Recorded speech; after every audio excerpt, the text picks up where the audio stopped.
अली हक अली हक हक हक अली हक ही रहेगा। अली हक हक हक अली हक ही रहेगा। अली हक हक हक अली हक ही रहेगा। मोमिन तो मोमिन है, मोमिन तो मोमिन है, ये मुनाफिक भी कहेगा। अली हक हक हक अली हक ही रहेगा। मोमिन तो मोमिन है। मौलाए कायनात की वो शान है कि मुनाफिक को भी कहना पड़ता है कि अली अली। दिल में बुग़्ज़ हो लेकिन तारीफ करनी पड़ती है। ये दुनिया की पहली और आखिरी हस्ती है मौलाए कायनात जिसका दुश्मन भी तारीफ करता है।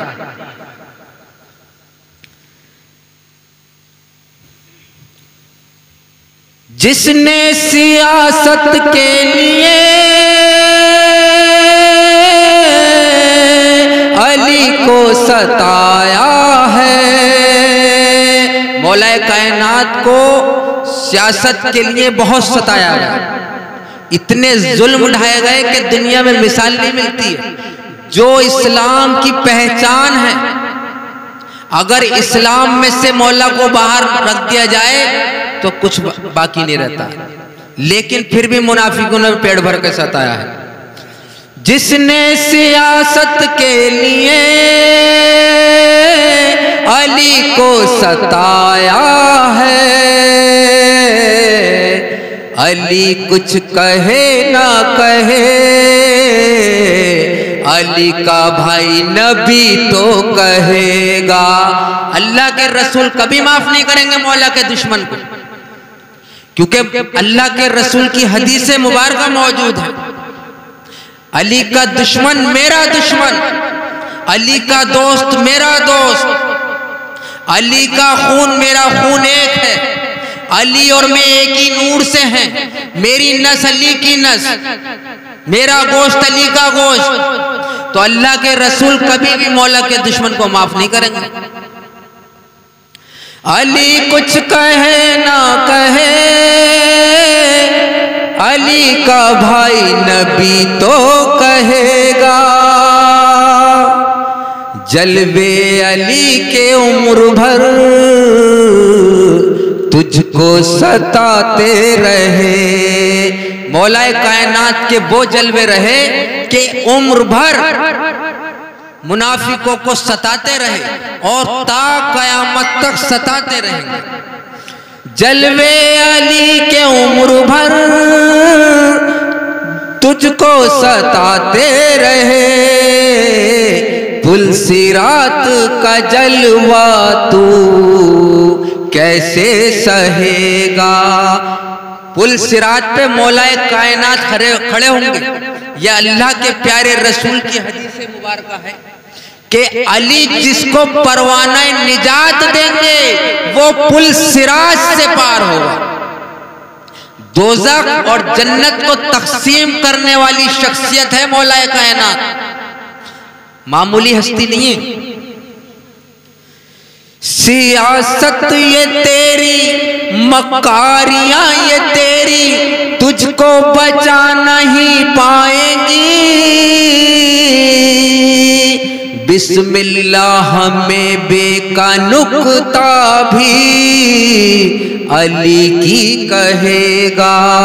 बिस्मिल्लाह की जो बे है ना वो अली ही है, कोई और नहीं है। अली बोलता कुरान है, पता चल जाएगा तुझको।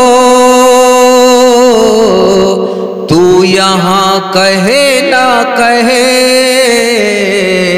आखिरत में कहेगा। मौलाए कायनात वो हस्ती हैं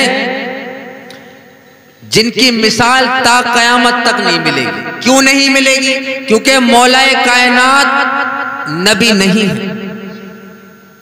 नबी नहीं है, विलायत के सरदार है, हर वली के सरदार है। विलायत शुरू ही मौला से हुई, लेकिन आप देखिए कि मौला से दुश्मनी रखने वालों ने ना मौला की औलाद को छोड़ा, ना मौला की औलाद को छोड़ा। यहां तक मुनाफिकत इतनी बढ़ गई कि मौला के बाप को भी नहीं छोड़ा। मौलाए कायनात के वालिद गिरामी हजरत अबू तालिब, उनको भी नहीं छोड़ा गया। जबकि तारीख ये बताती है कि 25 साल तक अल्लाह के प्यारे रसूल सल्लल्लाहु अलैहि वसल्लम हजरत अबू तालिब के निगहबानी में रहे, और ऐसी वैसी निगहबानी में नहीं रहे, ऐसी निगहबानी में रहे कि एक बाप अपनी औलाद की भी नहीं करता। हजरत अबू तालिब ने अपनी औलाद को पीछे हटाया और अल्लाह के रसूल को पहले खिलाया।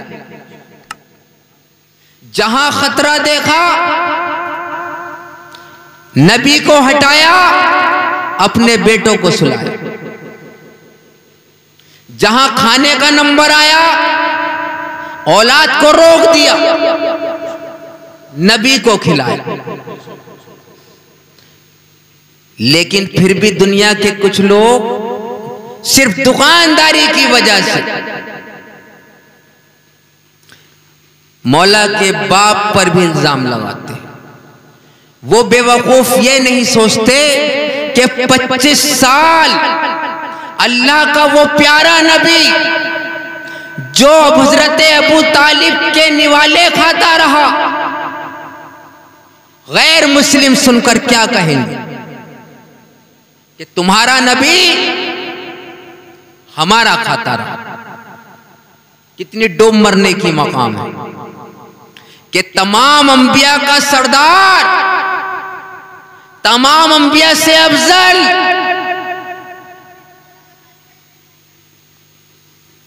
और कहां पला? हजरत अबू तालिब के घर। अल्लाह को क्या जरूरत थी हजरत अबू तालिब के घर में नबी को भेजने की? अल्लाह का अपना घर भी तो मौजूद था, काबे में भेज सकता था, तैयब भी था, ताहिर भी था, पाक भी था, हजरत इब्राहिम अलैहिस्सलाम का तामीर करदा भी था, लेकिन कहां उतारा? जरिया किसको बना दिया? अल्लाह रब्बुल इज्जत कुरान करीम में फरमा रहा है कि जब तुम यतीम थे तो मैंने तन्हा तो नहीं छोड़ा। मोहम्मद, जब तू यतीम था तो मैंने तन्हा नहीं छोड़ा। अब कोई ये बताए कि अल्लाह के रसूल के साथ में था कौन अगर तन्हा नहीं छोड़ा? कौन था? हजरत अबू तालिब। ऐसे ऐसे वक्त आए हैं अल्लाह के रसूल पर, लेकिन हजरत अबू तालिब ने सब पार करा दिया, सब पार करा दिया। मामूली आदमी नहीं है हजरत अबू तालिब। इस्लाम पर वो एहसान है हजरत अबू तालिब का कि जिसकी मिसाल नहीं मिल सकती। लेकिन ये किस्मत है, मौला की दुश्मनी है कि सब कुछ गंवाकर भी औलाद गंवा दी, बेटे गंवा दिए, पोते गंवा दिए, भतीजे सब गंवा दिए, पूरा खानदान कुर्बान करने के बाद भी इल्जाम है हजरत अबू तालिब के साथ। क्या इल्जाम है? कलमा नहीं पढ़ा, कलमा नहीं पढ़ा। आप में से मुझे कोई बता सकता है कि आपने कलमा कब पढ़ा था?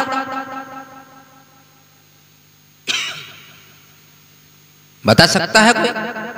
नहीं बता सकता, क्योंकि जब बच्चा पैदा होता है तो उसके कान में अजान दी जाती है। कलमा कोई नहीं पढ़ाता। क्यों नहीं पढ़ाता?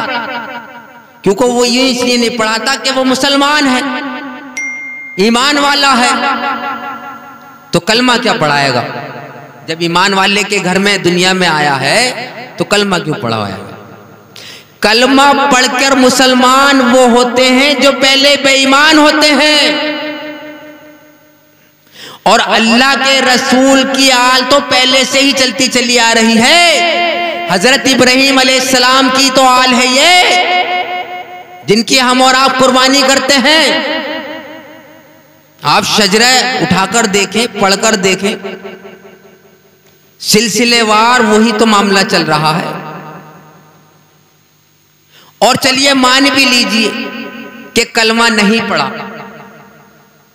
तो जिन्होंने कलमा पढ़ा था उनके कलमा पढ़ने से इस्लाम को फायदा क्या हुआ, और अबू तालिब के ना पढ़ने से नुकसान क्या हुआ? अबू तालिब ने कलमा ना पढ़कर भी आपकी बनस्बत इस्लाम पर वो एहसान किए जिसकी मिसाल नहीं मिलती, और जिन्होंने कलमा पढ़ा था उन्होंने इस्लाम पर वो अजाब ढाया कि उसकी भी मिसाल नहीं मिलती। तो अबू तालिब जो हैं मौला के बाप सिर्फ इसलिए बुरे हैं क्योंकि मौला के बाप है। मौला कायनात वो हस्ती है कि इस्लाम का बोलबाला जो है वो मौला के कंधों पर ही टिका हुआ है। ये मैं नहीं कह रहा, ये अल्लाह के रसूल की हदीस। आप सुनते भी हैं, पढ़ने जो पढ़े हुए हैं वो जानते भी हैं, किसी से मालूम भी कर सकते हैं कि इस्लाम में जितनी भी जंगे मुशरिकों से, काफिरों से, जिससे भी जो जंग हुई, मौला का ही नाम आएगा। तो वही दुश्मनी सिलसिलेवार ऐसी मजबूत होती चली गई कि मौला की औलाद को भी नहीं छोड़ा गया और मौला के बड़ों को भी नहीं छोड़ा गया। अल्लाह के रसूल पर इसलिए कोई इल्जाम नहीं लगा सकते क्योंकि अल्लाह के रसूल अल्लाह के रसूल है। नबी पर किस हिम्मत से उंगली उठाएगा, बेड़ा गर्क हो जाएगा। लेकिन जो ईमान वाला होता है वो अच्छी तरह जानता है कि आज हम और आप जो लोग मुसलमान कहलाए जा रहे हैं, आप किसी भी बड़े से बड़े, छोटे से छोटे आलिम से मालूम करके देखिए जो आपकी नजरों में बेहतर हो कि इस्लाम की जो सबसे पहली दावत हुई वो किसके घर हुई, किसने दी, क्यों दी, क्या जरूरत थी हजरत अबू तालिब को घर अपना सजाने की, पैसा अपना खर्च करने की, क्या जरूरत थी लोगों से दुश्मनियां लेने की, 3 साल तक पहाड़ की खो में गुजारने की, क्या जरूरत थी? अबू तालिब को तो कोई जरूरत नहीं थी। जरूरत थी अल्लाह के रसूल को, और अबू तालिब मदद फरमा रहे थे। यह है मौला के वालिद की शान। मौला कायनात का जिक्र यह हकीकत है कि देखो अहले बैत से मोहब्बत और मवद्दत रखना वाजिब है। ये मैं नहीं कह रहा हूं, अल्लाह के रसूल की हदीस है। इसलिए जब भी कोई जिक्र खैर छोटा हो बड़ा हो सुना करें तो अहले बैत के लिए दिल में वो मोहब्बत पैदा रखा करें जो इंसान के अपनों के लिए होती है, यहां तक कि उनसे भी ज्यादा, जैसे औलाद के लिए होती है, माँ बापों के लिए होती है, ऐसी मोहब्बत होनी चाहिए। वो है अहले बैत, मामूली हस्तियां नहीं है अहले बैत। इसलिए महफिल में आने की कोशिश करें, कहीं पर भी हो, यहां की बात नहीं है, और अहले बैत के जिक्र को नजरअंदाज न किया करें। ये सच है और हक है। बस किसी को एहसास दुनिया में हो जाता है और किसी को आंख मिचने के बाद होगा।